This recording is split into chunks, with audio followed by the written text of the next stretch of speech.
What's up, dudes? My name is Nick. Welcome back to another video on my channel in which I'm going to talk about the 4 books that I've managed to finish in the month of November.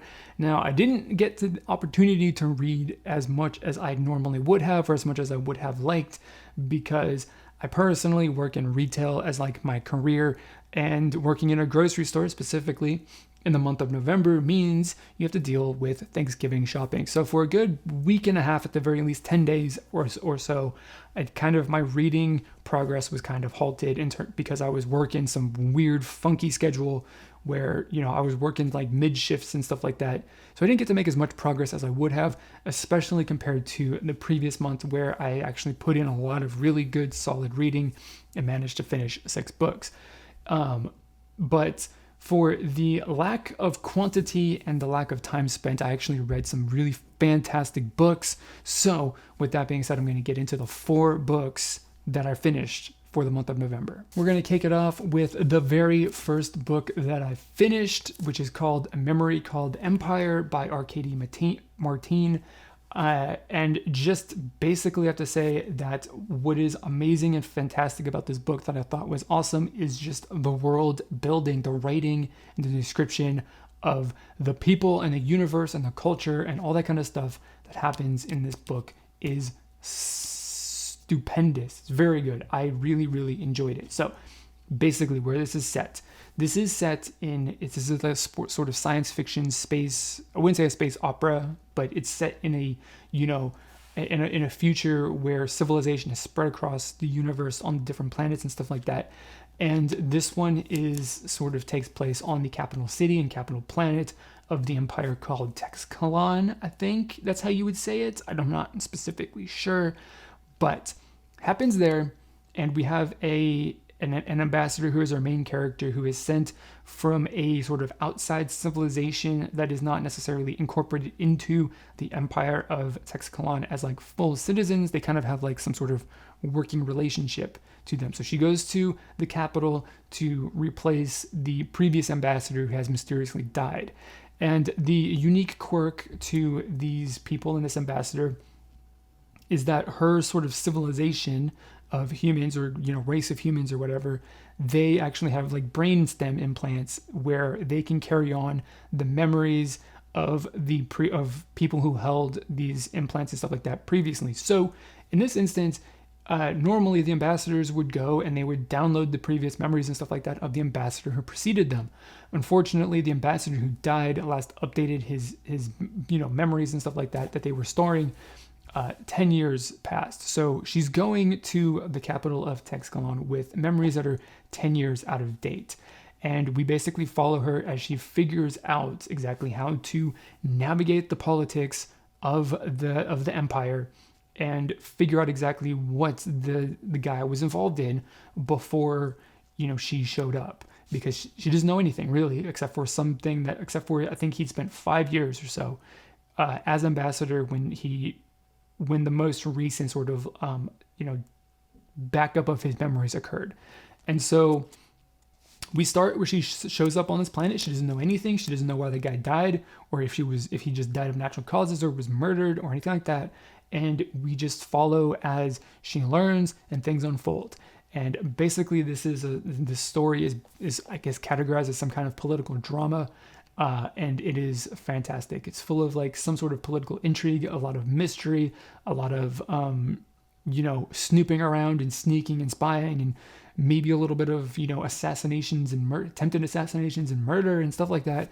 It's very, very much a lot of, espionage and political intrigue and stuff like that that's involved in this book, which is very, very fun. And following all of that as a kind of like, as the whole story and the whole, setting of like what is actually going on sort of crystallizes and becomes into focus as in the last half of this book is fantastic. But what I personally loved about it the most is just the general world building, because our author here does a really good job, I think, of sort of making the setting and the characters and the culture of the Texkalan Empire and all that kind of stuff are very, very interesting, and gives it a depth that is, I don't want to say necessarily remarkable, but it is very, very good. It is very, very engaging. And this book was reading this, especially in the first half, I just kind of wanted to slow down and savor it and really sort of understand what everything is about, because it's a little different. It's a little quirky. It's definitely a little bit different and kind of hard to wrap your head around, because it is something that isn't necessarily like the culture specifically, and the way that people act and behave in the Empire are not really. It's not easy to kind of understand in like my mind as a human in 2020 in this in the current setting, not this fictitious setting, because it's not normal for me. The one thing that I kind of had a little difficulty with at the beginning was the naming convention of the citizens of the Empire, because they take up the name of, where their first name basically is like a number, and then their last name, or whatever their last name is, some kind of like object of some kind of variety. So people's names are a little bit different or difficult, and when you're sort of really first getting into the who, what, and the where, and the why of all this kind of stuff, keeping track of the people and the characters is a little bit challenging, because naming convention is a little weird and different. But at the end of it all, I kind of got it. I understood it. I was able to keep everything, under, in order, and it just overall the entire experience and just being in the world of this series was fantastic. So for that reason, mostly just because the world building was fantastic, and then on top of that, the story and the drama and the intrigue of it was also very interesting. Gave this book a 5 stars, or basically rated this a 5 out of 5.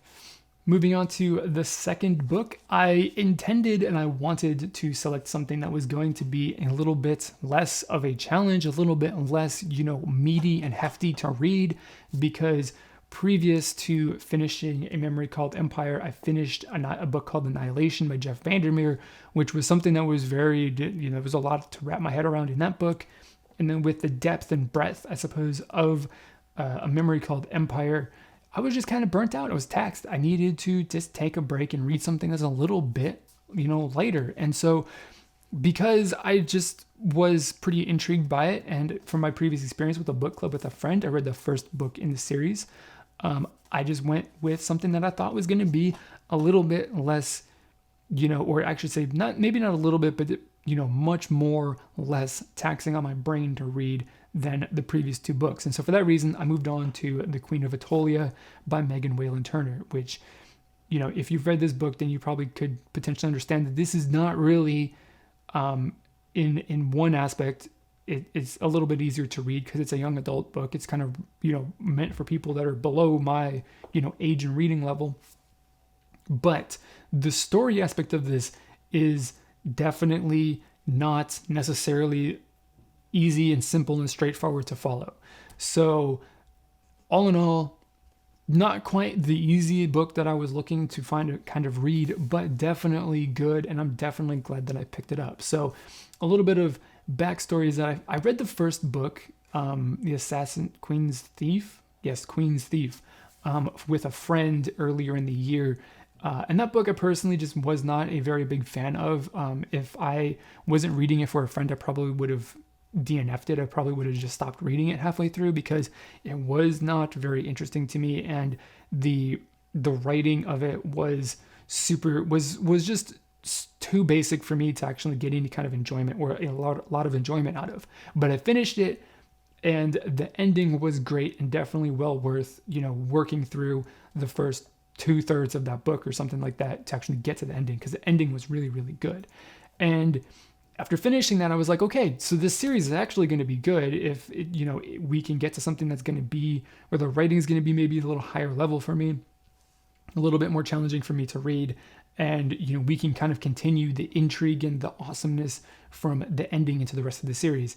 And my expectation or my thought and what I wanted to happen in this book actually did happen in terms of just like the experience of reading this book. So basically, I guess a sort of short synopsis without giving away any of the plot points, because to discuss it in depth, or even in any kind of depth, I think would really kind of give away some of the plot points and big revelations and stuff like that happen over the course of the book, or it'd be difficult to discuss that without giving away stuff. So just to put it basic in basic terms, our main character here, the thief, Eugenides, I believe, as you would say that, or something like that, has to basically to find a way to get to broker a peace between the kingdom of Attolia and the kingdom of Eddis. And he works for the queen of Eddis. He's the queen's thief for Eddis.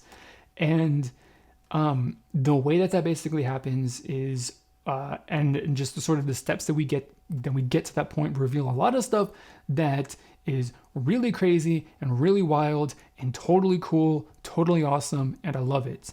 And this book starts, the very first sort of major thing that starts is really, I was left wondering, like, how the heck do we even progress from here? Like, what happens is just like, okay, well, this is basically the end of the story here, right? We're not talking about, what we think that we're talking about. The rest of the story is going to be something completely different from what was set up in the first book and then the first little bit of this book. But the intrigue and the thievery and stuff like that actually does continue to a certain extent, but not necessarily in the way that you would expect it to. And it's really, really good. So this book is, for me personally, like I said, a really big improvement from the first book. From the first book, the writing has more depth and nuance to it than the first one did, because I do believe that this is probably written at a higher level than the Queen's Thief, and that made it more enjoyable for me. But what was more enjoyable and more interesting and cool to me was really just the story, and how from the very beginning basically to the very end, this book had me just wanting to just read, I didn't want to stop.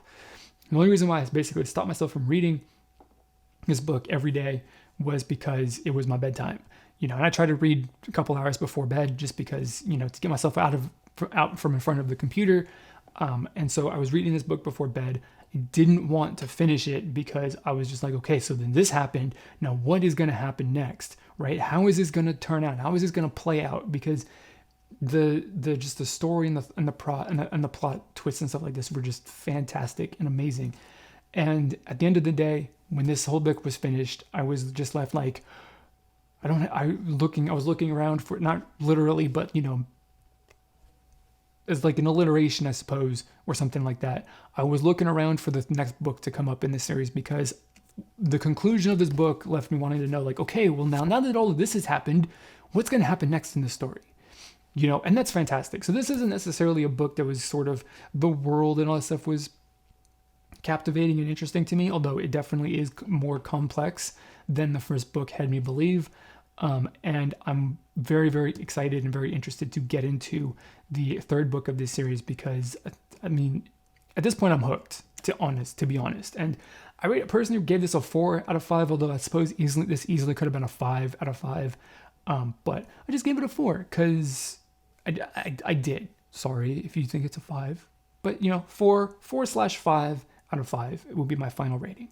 Moving on from that, we picked up my third book for the month with the thought to prepare myself and expose myself to an author for a book that I'm going to be reading, that I was planning on reading in the month of December, which I am actually presently reading right now, and that is the book A Darker Shade of Magic by V.E. Schwab, which, if you are a reader, and if you're watching this video, you probably are, then you would probably kind of guess that I am presently, right now as I record this, reading the book The Invisible Life of Addie LaRue, also by V.E. Schwab. And I picked up this book because, well, mainly I bought it at Barnes & Noble because it was one of those buy one, get one 50% off books at the time that I was there.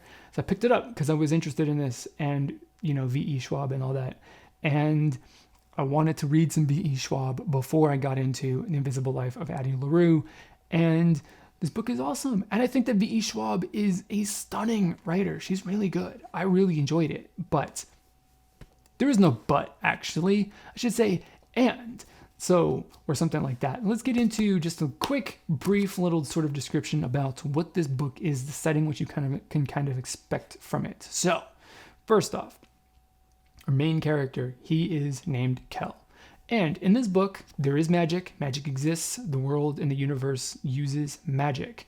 And in this world and universe, there are 4 different, basically alternate universes, alternate realities that for some reason all kind of connect in the same city, which all happen to be called London. Exactly.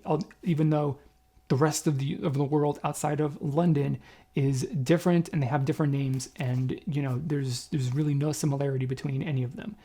And Kel is a one of two blood magicians in the world, in like the universe of this book. So he can travel between the different alternate universes while nobody else can.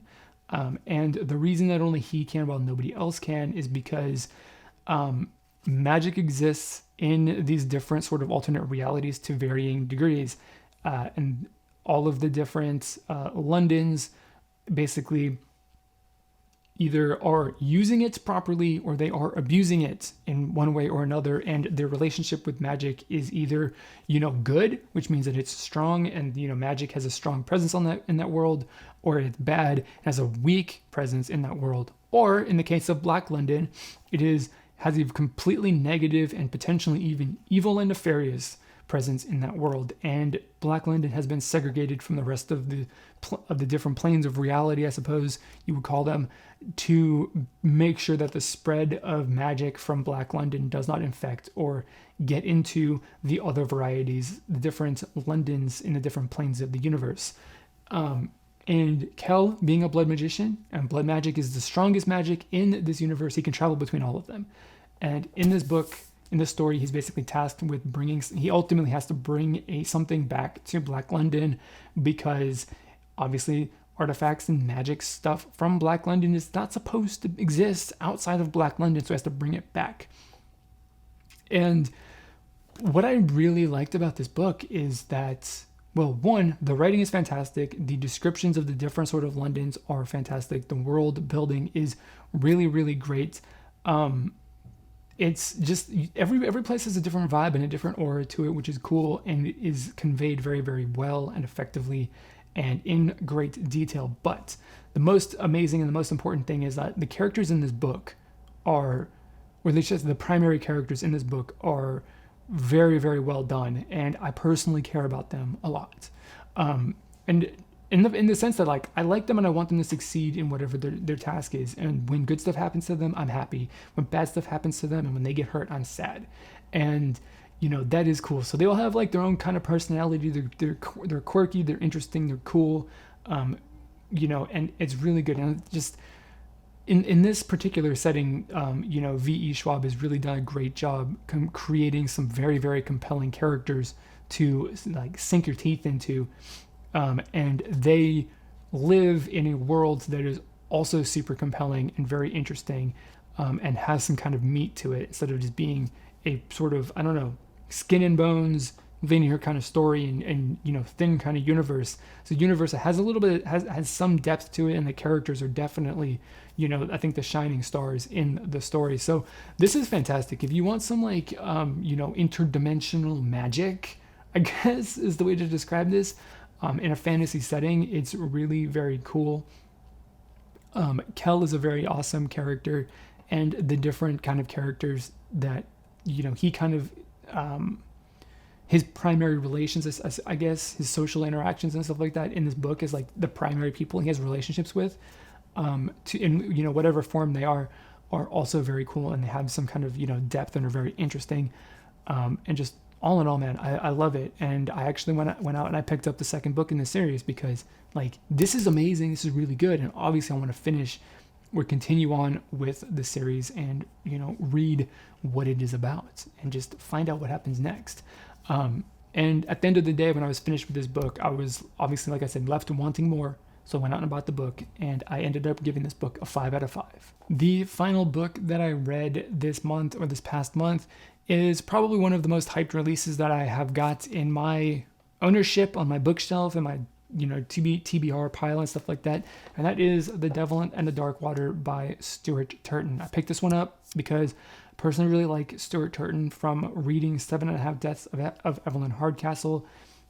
His writing and sort of the world building. This is a theme of the video, it seems. But anyway, the writing and the world building is super cool, was awesome in 7.5 Deaths. And so I kept an eye on this book to read it when it was published, because it was, I like Stuart Turton's writing style. I think it's cool. And so I picked this up when it was released, and I just finished it like 2-3 weeks ago at this point. The last couple days of the month or so is when I finished it.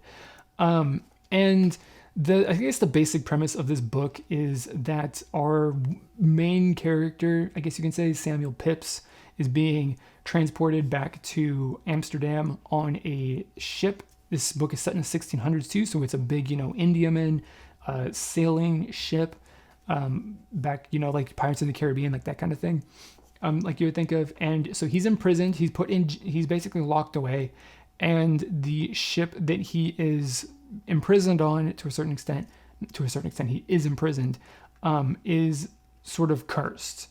It is cursed. Maybe somebody lays a curse on it. They think that something bad's going to happen, and crazy, weird stuff starts happening, and he has to solve the mystery of what exactly is going on.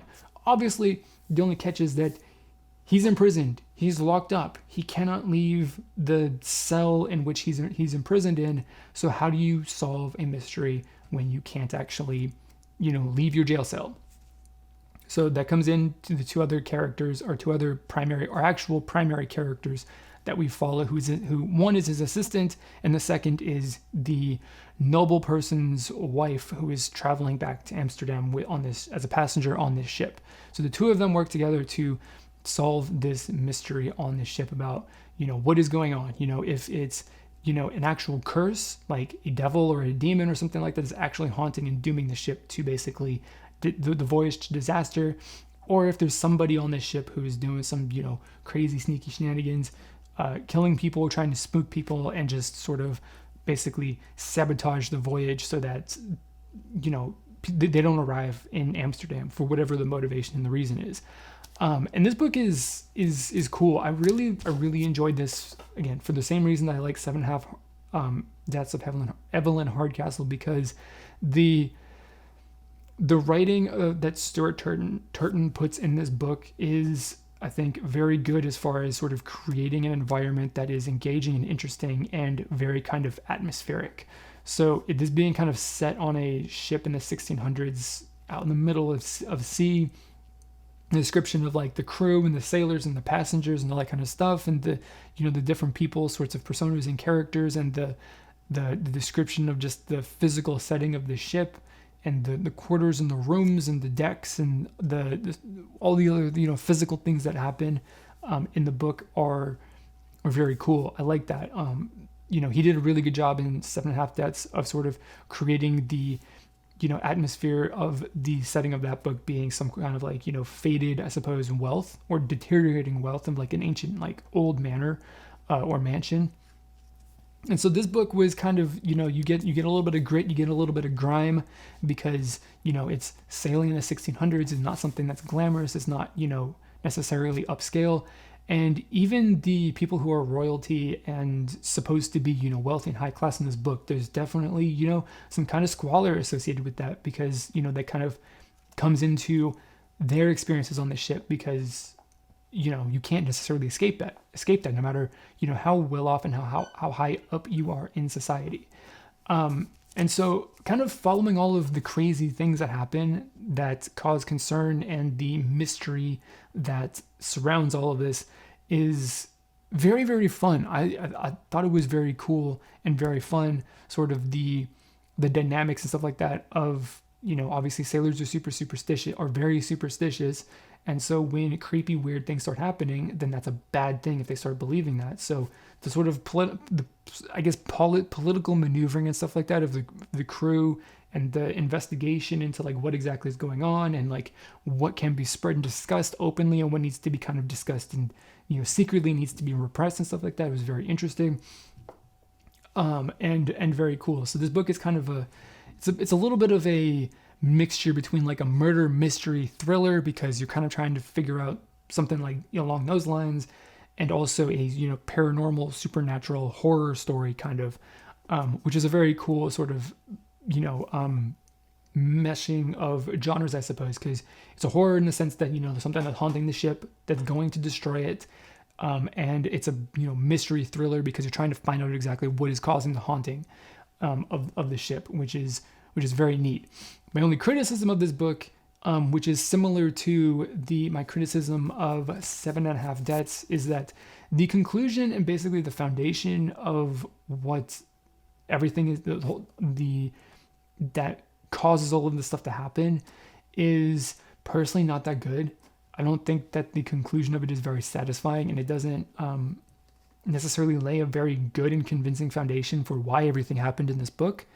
And that kind of sucks, to be honest. So the story was really good and very cool and very interesting and very intriguing, and I wanted to know exactly what was going on, but the ending of it at the end of the day was really not that satisfying, because ultimately, just through the course of reading the book, like, there was literally no way that you could necessarily guess who actually was responsible or what is actually responsible for what is happening, because it was never presented. It was never actually even floated as an option in any way or in any way. And, it just is something that's it was just something that completely was fabricated, came out of the blue from nowhere. And then this is the conclusion of the book.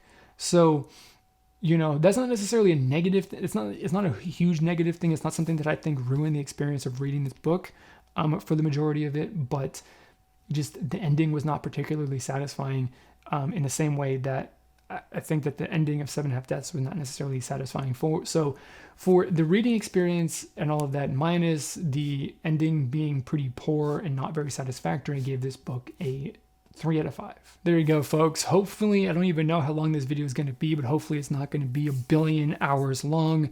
Hopefully you enjoyed it. Let me know the books that you guys read in the month, in this past month or just recently, and what you thought about them. And if they were, give me a little description of what they are and tell me about them, because maybe I'll pick them up at some point. Maybe I'll add them to my list. Tell me, of course, what you thought about the books that I talked about in this video, if you've read them before. I'd be very interested to hear what you have to say, and of course discuss it down in the comments. So without that being said, I'm going to end this video without any further delay. So thanks for watching. If you want more videos like this and other just videos about me talking about books and other things like that, subscribe to the channel, because I do plan on having more stuff like that happen with more frequency in the near future. So thanks everybody for watching, and I will see you guys in another video coming up very soon, hopefully.